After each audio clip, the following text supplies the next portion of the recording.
agenda. Thank you जनाब speaker साहब। जनाब स्पीकर, मैं अपना तकरीर कन्फाइन करूँगा जो इस्लामाबाद का मासिकर हुआ है उस वकूए पे।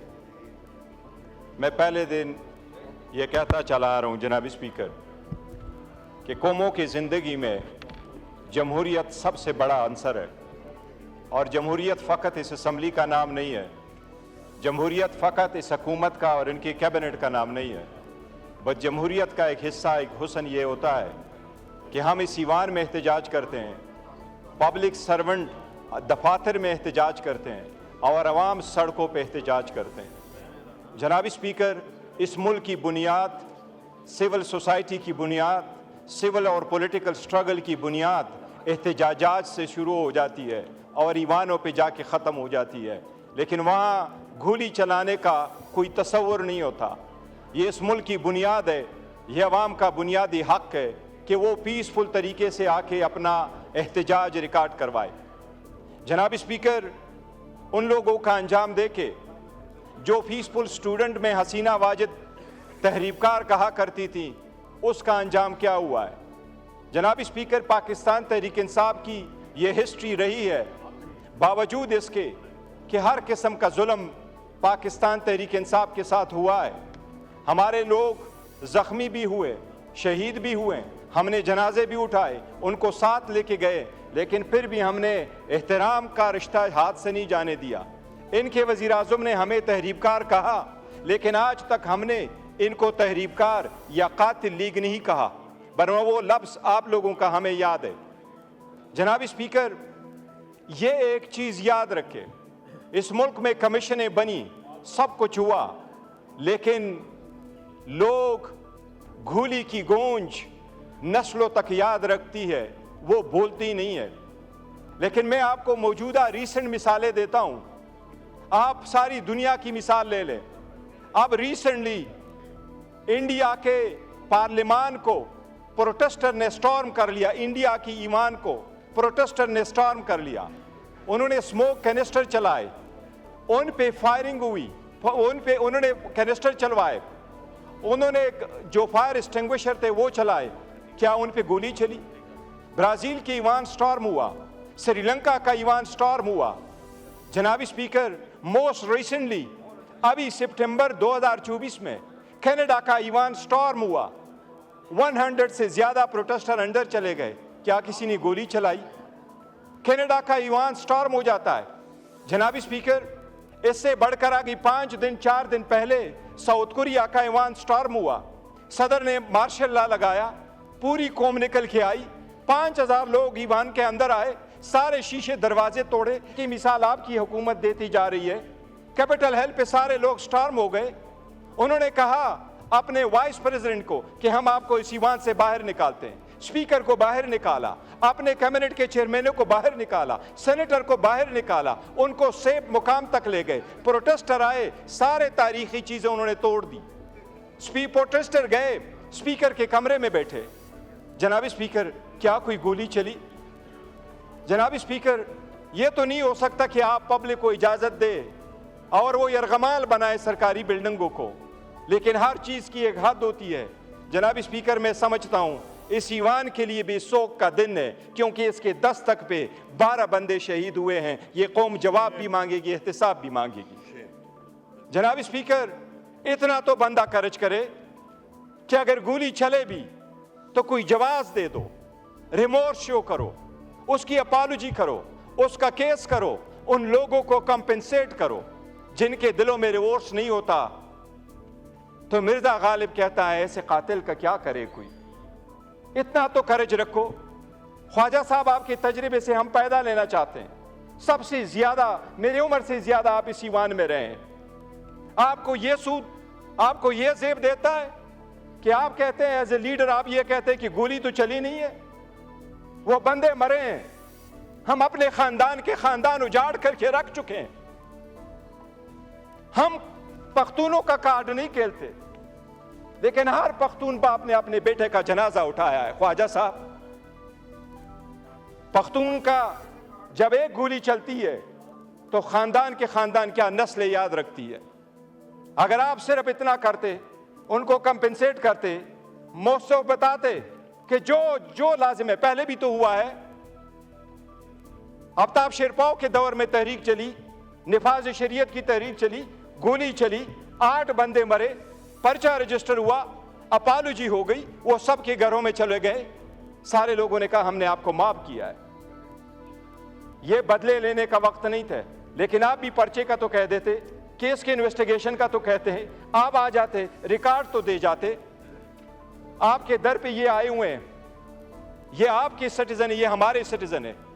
जनाब स्पीकर, हमने जुल्म का बदला जुल्म से नहीं दिया।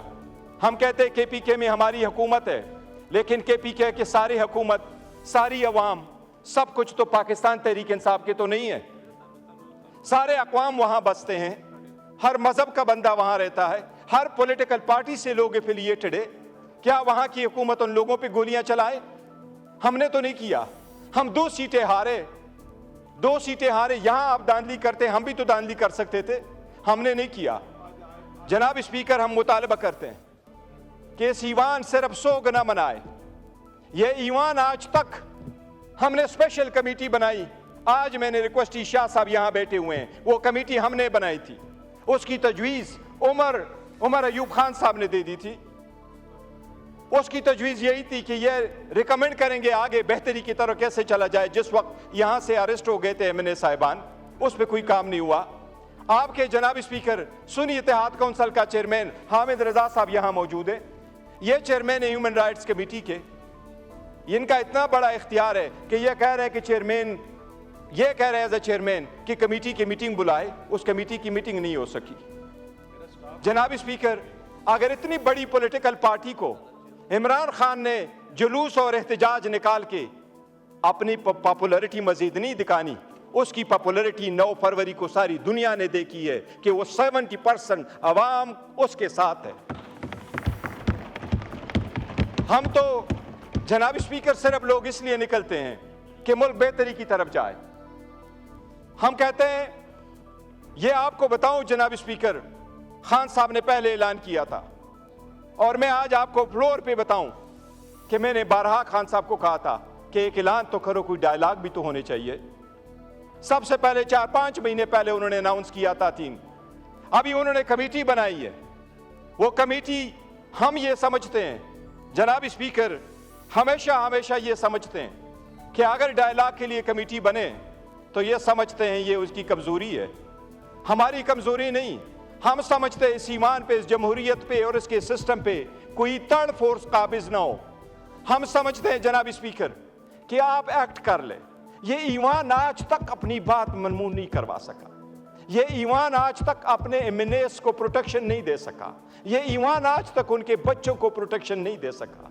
अगर यहाँ बोलने पे पाबंदी है, दिखाने पे पाबंदी है, आपका इतना फोर्स नहीं चलता, तो क्या ये आवाज़ हम ऐसी वक्त ज़ाया कर रहे हैं? कौम के हर दिन पे हम 6-6 करोड़ ऐसे लगा रहे हैं। जनाब स्पीकर, हमने कमेटी इसलिए बनाई कि इसको कमज़ोरी ना समझे, जितनी गलतियां हुई है उसको रेमेडी कर ले।